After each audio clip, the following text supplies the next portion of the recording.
ரசம் செஞ்சுக்கலாம். அதுக்கு வந்து கொஞ்சம் புளியை வந்து ஊற வச்சுருக்கேன். புளியே இவ்வளோ இருக்குன்னா இந்த ஊரில் கொஞ்சம் புளி வந்து கொஞ்சம் ரொம்ப புளிப்பு இருக்காது, அதனால் கொஞ்சம் நிறையா ஊற வச்சுருக்கேன். இப்போ இதை கரைச்சிட்டு காமிக்கிறேன். இப்போ வந்து புளியை ஃபுல்லாக கரைச்சி எடுத்துக்கிட்டேன். இப்போ மிக்சியில் வந்து கொஞ்சம் மிளகு போட்டுக்கலாம். 4 மிளகா போட்டுக்கலாம்.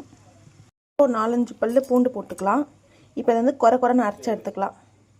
அரைச்சி எடுத்துக்கிட்டாச்சு. இப்போ வந்து ரசத்தை தாளிச்சிக்கலாம். அதுக்கு பேனில் கொஞ்சம் எண்ணெய் ஊற்றிக்கலாம்.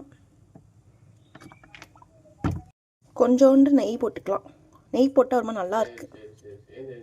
இப்போ இதில் வந்து கடுகு உளுந்து போட்டுக்கலாம். வெங்காயம் போட்டுக்கலாம். இடிக்கட்டும். அரைச்சி வச்சிருந்த அந்த மிளகு இதை போட்டுக்கலாம்.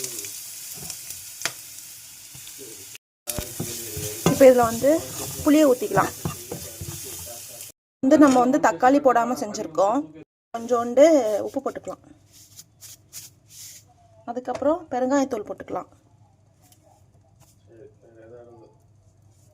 கொஞ்சம் மல்லித்தூள் போட்டுக்கலாம்.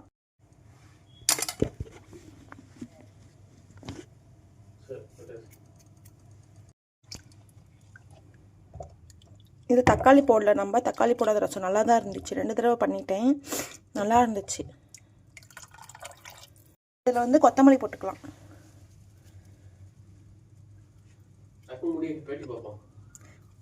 ரசம் கொதிச்சிருச்சு. ரசம் ரெடி.